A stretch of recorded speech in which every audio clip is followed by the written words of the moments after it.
Welcome in to the WalterPicks Fantasy Football Show. As you know, my name is Avery. I'm here with Seth. If you guys are new here, you are ready for some starts, some sits, and some defenses to stream off the waiver wire. We'll go ahead and get it started with the starts in RJ Harvey. As always, hit us with your starts and comments in the section below. We will get to as many as we can. We got RJ Harvey in this one. A start for week 13. Coming fresh out of his bye week, which is a plus. The team is getting a little more healthy, getting a chance to rest up, do their thing. But more importantly than the bye week, they get their matchup against the Washington Commanders. Now, I don't have my jersey on right now. I am a Commanders fan.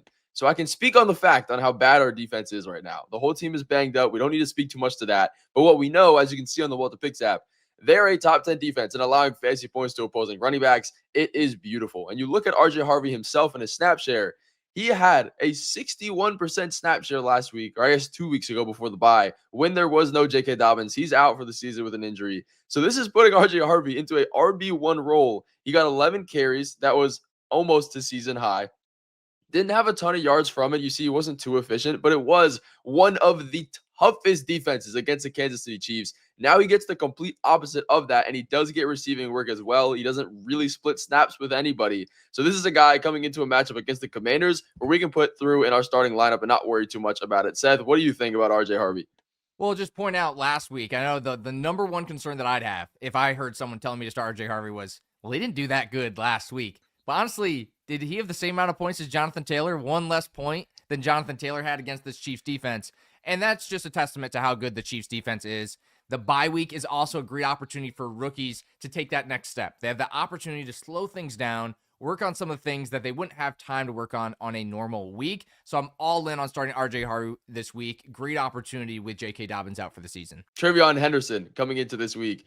And guys, if you haven't hit that like button on the video, please go through and do that. It helps us so much as a creator. Henderson, you look at his game log here, it is completely turned from red to green out of nowhere.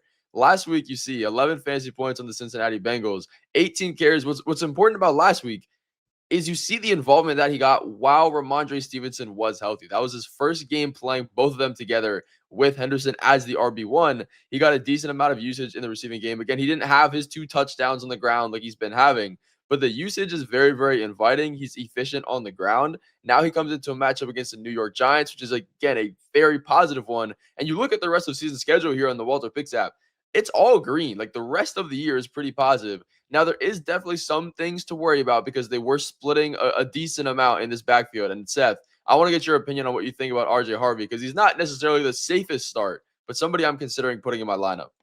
Yeah, I think we got at least a flex value here. We saw in week 12, Cincinnati, the easiest possible matchup. He did only have 11 fantasy points.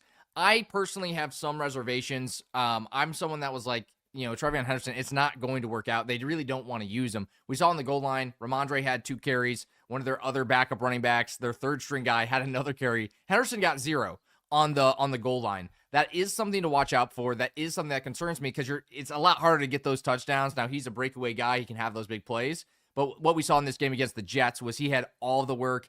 I am slightly concerned, but like you pointed out, there is green across the board. They've got that bye week in week 14 where he can come out of that as a rookie and have those opportunities. So I do think you can put him in your lineup this week. I'm not expecting these 28 points or 32 points, but it seems like the floor of 10 is pretty safe. And he, of course, has that big play upside to get you some major points. So if you are looking for chasing upside, Henderson's the way to go. But if you're in a matchup where it's like, hey, man, I just need a safe 12, 13 points, you may have some other options on your bench if you've got a great team that may be better starts.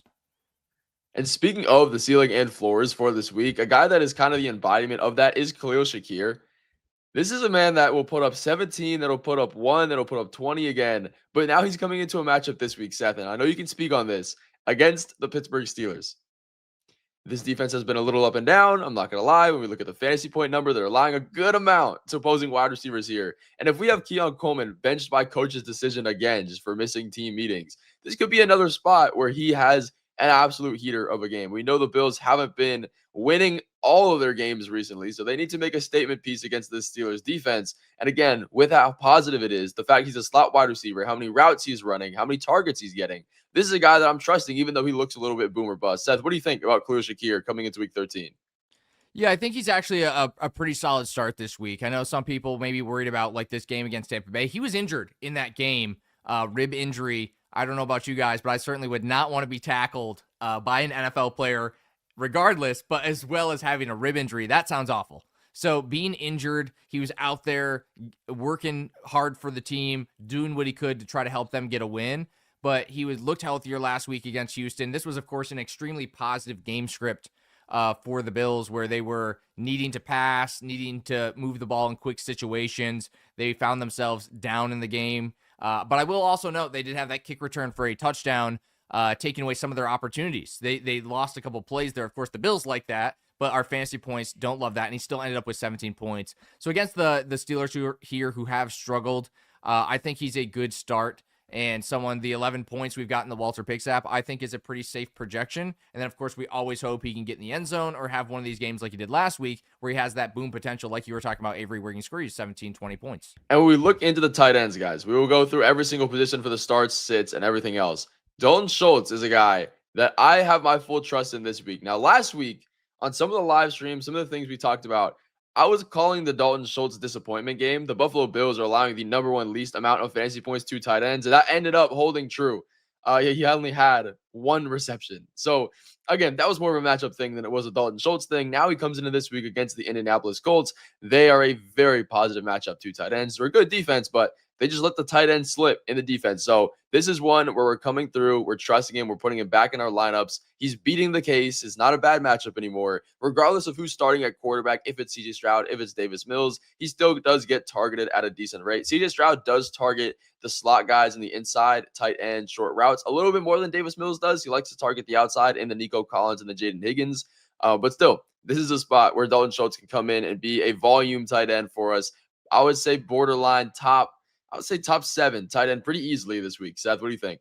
Yeah, I agree. And one of the reasons I really like having the WalterPicks app when I'm making start-sit decisions is this detailed participation section. You see the snaps, really great. You see the snap percentage, amazing for a tight end. You see the routes, not so good. Now, we talked about that. Avery talked about that. Really tough matchup against the Bills. But rest of the season with Davis Mills, with CJ Stroud, he's got amazing route participation, and the route rate is all green, incredible for a tight end. We see even last week he had 4 targets, but most weeks he's seen 10, 8, 11, 9 targets, and he's got a great matchup this week against the Colts. So I do agree with you, Avery, that if you've got Dalton Schultz, and maybe even some leagues he is on the waiver wire, as you said, top 7, I think that's reasonable with the volume we've been seeing. He could almost be a flex play in some leagues with this type of volume. You know, if he's going to get 8, 11, 9 targets, I'll take that as a flex all day long. So I absolutely love him, dedicating him to a tight end spot. And considering we have such a short week with the holidays coming up, guys, comment all of your start-sit questions. Like, now is the time to get it done. And we will go through, put Jacoby Brisset into our starting lineups for another week. If somebody were to tap my shoulder and tell me Jacoby Brisset would be a top 7 quarterback in fantasy football in his healthy starts, I would not understand what year or what world we're living in, but it's a fact, and that's what's happening right now. I mean, last week against the Jacksonville Jaguars, 18, 23 the week before that, 19. Like, you can look at the stat line here in the WalterPicks app. It is insane. It doesn't look like that's slowing down. Now he's getting a really positive matchup against the Tampa Bay Buccaneers. Another one, which are allowing top 10, very positive amount of points to opposing quarterbacks here. It doesn't matter if he has Marvin Harrison Jr. healthy or not. Michael Wilson looks like Randy Moss. This is a situation where we're starting Jacoby Brisset, very positive. Seth, do you think that he could start to slow down anytime soon? Or are you riding the wave still? Yeah, I'm definitely riding the wave for this week. I do note that like week 9 through 13, maybe the easiest stretch that any quarterback has had this entire season with just insanely positive matchups. But we note here, he faced the Colts in week 6. He faced Green Bay, really awesome team, in week 7. And he's never been outside the top 12. Absolutely incredible. And Avery, unfortunately, I have to point out a mistake in the WalterPicks app, guys. So I have to call this out. No BS. We have Jacoby Brisset listed as a backup, and we absolutely need to change him to starter, especially for week 13, because this great matchup against Tampa Bay, Baker Mayfield in concussion protocol, I believe, or maybe it's his shoulder, his left shoulder. They're hopeful he's going to play, but especially if he misses this game, this can be all Arizona. If he plays, that could also be great as well. I don't see a bad scenario here because maybe Tampa Bay does great on offense and continues to force the Cardinals to pass. But either way, I see extra plays for the Cardinals if he misses. I see extra passing for the Cardinals if he plays. It's a great matchup, and I am starting the starter Jacoby Brisset in week 13. Yeah, he has definitely earned himself a change of name from that backup position. Yes, sir. And speaking of changing of names and changing of situations, We're going into the sits now in this part of the video, guys. So buckle up, be ready, because this is a little bit worrisome. We have Omarion Hampton as the first hitter. Hot take. There's a lot to get into with this player. So Omarion Hampton this week has the potential to come back. Obviously, if he doesn't, none of this matters. But if he does, it's a matchup against the Las Vegas Raiders. They're a little bit negative to allowing fantasy points, mostly because their pass defense is just not great. So Omarion Hampton possibly coming back in this one. We know when he was healthy, he was absolutely amazing. In his fully healthy starts, I guess you could call it, as the RB1, he was having a ton of touches, decent usage in the receiving game. Now he's coming back from IR, removed over how many weeks it's been. Seth, are we trusting Omarion Hampton? Because I don't think, if you're in a shallower league, that this is a guy that we can 100% trust. Is he going to come in and get every single touch like he was before it was a serious injury? Do you think they're going to hold him until he's ready to get 100% of the work? Seth, what do you think about this Omarion Hampton situation? I think there's definitely some risk here. If your team is still in a good spot and you've got Hampton on your bench, maybe you watch a game and see how he looks. Now, some of you guys will be like, "I've waited this long. I'm putting him in my lineup." I don't blame you. There's two real concerns here. Number one, he's missed a lot of time. Is his fitness up to par? Right? Is he as healthy and strong as he was when he didn't have an injury? Maybe not. So that's the first worry that could affect his play time. Second, they really just need to win this game. If you have your star running back and you get out of hand, am I going to run him through the fourth quarter? Probably not, maybe a little bit. But it makes sense to share the workload a little bit more in this game than we saw in week 4, in week 3, 4, and 5. That is the main concern here. We saw the snap percentage 88%. That's the concern. The main concern is that he just doesn't play a full snap share. And if he doesn't play a full snap share and he doesn't score a touchdown, he's probably not going to be great for fantasy. So I personally think if I had him, I might start him this week and take the risk. But I do acknowledge, Avery, exactly like you're saying, there is some risk to Omarion Hampton. And if you are in a shallower league, I've got a league where I've got Jalen Waddle on my bench. I may have Drake London on my bench. I've got a great team. I picked up Rico Dowdle off the waiver wire. I got some amazing running backs. I've done really well in that league. But that may be a league where I'd sit Omarion Hampton for Chase Brown, where I'd sit Omarion Hampton. I've got Saquon Barkley. I've got Derrick Henry. I've got a lot of good players in that league, and that's a 10-man league with double flex. So I just ended up having a great draft and getting Rico Dowdle off the waiver wire. So that's a league where I may leave Hampton on the bench and just see how this first week looks. Yeah, it's definitely a situation where you guys want to monitor what kind of news comes out, because if we get a bunch of news saying he's going to be limited, probably not a good start. But if he's fully good to go, nobody's worried, you can throw him in your starting lineup. But Kamani Vidal being injured in or out of this week is probably going to be a big factor as well, because he is questionable coming out of the bye. If he's fully good to go, I would expect a little bit less work for Omarion Hampton. But if he's out or even limited at a great capacity, then Omarion Hampton might have a little bit more work than usual. And that news, guys, you can see it right here. 27 minutes ago I was recording, and we got news right in the WalterPicks app. So for all your news, your updates, your projections, our projections team is on the ball. As soon as we get news, we will have it updated in the WalterPicks app a lot faster than some of these other apps. So make sure you have this downloaded in the profile. Use code Avery when you sign up. Use code NOBS when you sign up. And you can get a free trial to check it out as well. Most definitely. I think the news feature might be what saves me the most, just because I need to know what's happening. I'm kind of a nerd, a fiend for that. But I also need to know what's happening with Jameson Williams, because this man has been pretty hit or miss as of the last few weeks. He's been pretty hit though. Like, since Dan Campbell has taken over the play calling, he's done pretty good. Since their bye week, he's averaging a very, very high amount of points. But then you look at the Giants game last week. A big donut, Seth. A big donut. I mean, 3 targets after he's been averaging about 6, 7 for the past since the bye. So I was like, something's going on here. But again, we look at the week coming up here. The Green Bay Packers is a very tough defense. The fact that he put up 0 against the Giants is 100% worrisome. And the defense that the Giants took, the approach that they took to kind of take Jameson Williams out of the game and out of the deep ball, worked. I mean, I don't know why they did it, but like, they did it and it worked. So maybe the Green Bay Packers will take that aspect of the defense and work for the Lions again this week. But Seth, are you trusting Jameson Williams after a donut? It's always harder to start players after a situation like this, but what are you doing with them? Yeah, I'm worried about Jameson Williams this week. They did play the Packers in week 1. I don't know if we're really counting that game. Week 1 was a long time ago. I mean, teams are completely different. We now have a lot of film on every team, but he did have a poor week in week 1 as well. I'm worried about him. Green Bay has some amazing corners, some of the best in the league. If you guys follow my No BS page, you'll see that every week we talk about the toughest cornerback wide receiver matchups. And Green Bay, their corners are normally on the toughest matchups every single week in terms of fantasy points per route run. And that's the kind of research we do put into these projections in the WalterPicks app. Avery and myself are both on the projections team. Another reason you want to have this app in your pocket to get our help with your starts and sits.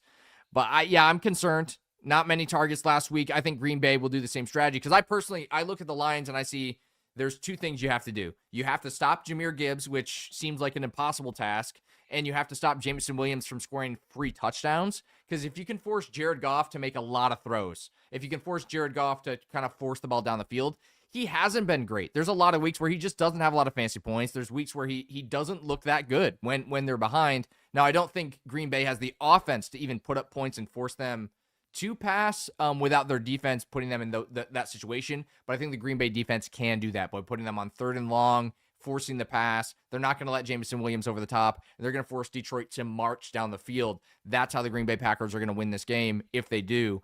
I'm worried about him this week. I personally would sit him. He's an exciting play, definitely fun. They're definitely playing. They got to be playing on Thanksgiving, right? So that's a lot of fun as well. But man, I'm just going to enjoy my turkey and gravy, and I'm going to leave Jameson Williams on the bench. That's a great way to look at it. I might join you with that. But another guy that we should worry about, considering the matchups here, is Jennings. Now, this is somebody that a lot of people have been putting in their starting lineup over the past few weeks, which makes sense. He's had some pretty negative matchups against the Rams, the Arizona Cardinals, the Carolina Panthers last week, what we just saw. But he's still been getting a decent target share and a decent amount of fantasy points per game because of it. But now he's coming into this week against the Cleveland Browns. We know how negative that matchup is.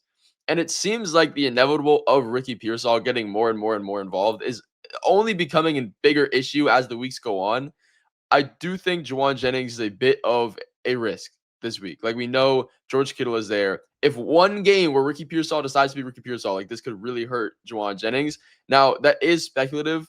We can't say that, just all of a sudden he's going to do bad. I mean, Brock Purdy doesn't look amazing. Now coming into against this Browns defense, which is very, very good. We see they give teams problems. Now, again, they looked great against the Raiders last week, but it's the Raiders offense. Like, that's not much better. So, Seth, what do you think about Jennings this week? Can we continue to trust the consistency, or is it time to worry a little bit? I'm going to put him on the bench, in my opinion. We see a lot of touchdowns. Yeah, maybe he scores a touchdown. Maybe he doesn't. He absolutely needs it, though. I mean, if we look at the points without the touchdown, we're looking at 8 points. We're looking at 13 points. We're looking at 9 points. We're looking at 9 points. It's not the worst floor, to be honest. But you've probably got people on your bench that are getting more targets and more yardage. If you don't, keep playing him. I do see that Ricky Pearsall probably will have his breakout in the playoffs. We got the bye week, week 14. Perfect opportunity to get the team fully healthy, get polished up on some of the routes, the connection. Brock Purdy's also coming back from a big injury. So I see week 15 against Tennessee, the playoff schedule. Awesome. But Jennings, I think you could play him, but there is a lot of risk here. He absolutely will need the touchdown. I think that Cleveland personally is going to look a lot worse in this game. They punted so many times, but the Raiders did as well, and it just gave the Browns so many opportunities. So I think they're going to have a lot of opportunity to run the ball in this game, do the short yardage, just move the ball, run a lot of clock. I'm not excited to play Jennings this week. And another guy I'm not 100% excited to play moving into the tight end position is Gadsden. Now, I've seen a billion questions about him so far this week already. I think he is a fine start. Like, if you have no options, I know the tight end position is very bleak this year. He's fine. But coming into this matchup out of the bye, the Las Vegas Raiders are very negative. They don't allow a lot of fantasy points to tight ends for whatever reason. They like to run their defense that way. He is coming out of a bye, which is positive. But again, with all of these pass catchers, with all of them running the amount of routes they do and being opportunities to throw to, it just makes everybody more risky. And we see Gadsden over the last few weeks. He's had a decent target share still. Hasn't been able to come down with them outside the top 25 tight ends each of the last 2 weeks. And they were very positive matchups against the Steelers and the Jaguars. Now, for the rest of the season and for this week, very negative ones coming. I do think he still will have a decent opportunity share this week because of the tight end position that he does run out of. And the offensive line is very, very bad. Maybe they'll put him a bit more on blocking than the use and need of receiving. But Seth, what do you think about Gadsden? Because I could see this going both ways, but it looks like the risk does outweigh a little bit of the pros here. Yeah, I'm going to agree with you there. I will note that the Steelers game was a little bit odd because the Steelers offense was horrible, and it gave the Chargers so much opportunity to run the ball Then this Jacksonville game was also weird because the Chargers offense couldn't do anything. They got crushed in this game. So there's a little bit of two non-competitive games in a row, kind of opposite game scripts.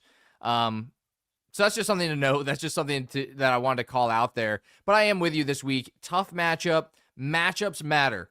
There's some players that are matchup proof, but one of the things that one of the biggest things I've learned this year, just really diving into the matchup data, especially on the cornerback and wide receivers, but also paying really close attention to the tight ends, like we talked about with Buffalo. Against the tight end position. 2 weeks ago, I said start Cade Otton when they played Buffalo. He was awful. Last week, one of our other tight ends, Dalton Schultz, played Buffalo. He was terrible. The matchup matters. These are good players with bad matchups, and that really hurts the fantasy opportunity. And with Max Crosby, you got to block him. You got to chip him. You got to try to make that happen. I think that may be one reason why the tight ends are so poor, because they're doing a little bit more blocking, and then the receivers are eating. Because you just need a little bit of time because they cannot cover. So I'm going to bench Oronde Gadsden this week. Another guy that we can go through and sit here, given the matchups, is Caleb Williams. He's had one of the easiest starts to the seasons as far as fantasy points allowed to quarterbacks. But you look here now for the rest of the stretch of the season. If your trade deadline hasn't hit yet, I'm definitely looking to sell. This week, he gets one of the best actual NFL defenses in the Philadelphia Eagles. I mean, you look at that matchups after that, the Packers twice, the Cleveland Browns. It's not great, but for this week, it is worrisome. Caleb Williams has been a great quarterback so far, again, over the past few weeks because of the matchups, but this is not one where I'm loving Caleb Williams. I just do not trust it. I think he's going to throw an interception. The Eagles like to keep the pace of games a little bit slower. Is he going to get a ton of passing attempts and turn into touchdowns? That's the issue. Last week, he only had 19 completions, turned that into 3 touchdowns. 2 of them went to DJ Moore. But again, it was the Pittsburgh Steelers, one of the best defenses in allowing fantasy points to opposing pass catchers and quarterbacks and tight ends. So Seth, what do you think about Caleb Williams this week? Well, Avery, I'm going to play a little bit of I Spy here.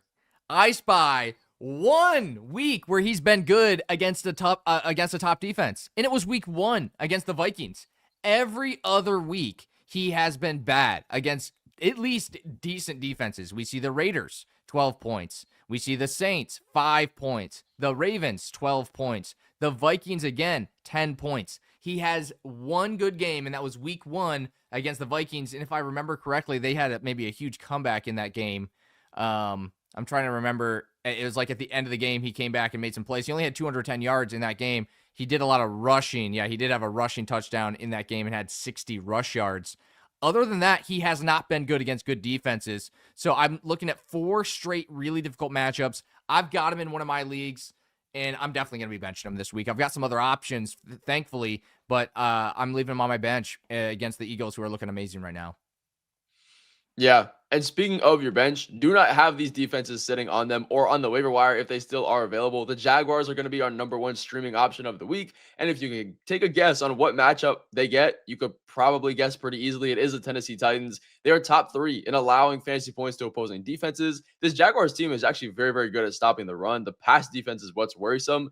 But against this Tennessee Titans team, you don't really have to worry too much about the pass. I know Cam Ward had a great game last week, but it's not something that I'm considering continuing. And even like for his standards, that was great. But for regular NFL standards, it still wasn't amazing. But outside of them, if you can't get them, the Chargers coming out of their bye this week are a great defense that I do like. They get theirs against the Las Vegas Raiders. We've talked about them a good amount this video, but their defense, their offense, not great. Geno Smith throws a lot of interceptions. They don't really have that clear-cut wide receiver 1 that can be a game changer against the defense. And also the 49ers this week. They're not a great internal defense because of the injuries that they're dealing with. They did hold the Carolina Panthers to a low point total last week. That's the Carolina Panthers. But you can make an argument that the Cleveland Browns offense isn't that much different. Shedeur Sanders did, I guess, get a win, but it wasn't the prettiest win of all time. I know there were some things out of his control that happened, like the drop by Jerry Jeudy. But again, the 49ers defense should be able to impose their will on this Cleveland Browns team, get a couple sacks. And I'm sure that Shedeur Sanders will have some kind of error this week. That is almost a guarantee for me. But that's going to finish out this video, guys. Thank you so much for hopping in this start sit for week 13. Enjoy your turkey. Enjoy the holidays. We will see you right after that in the next video coming soon.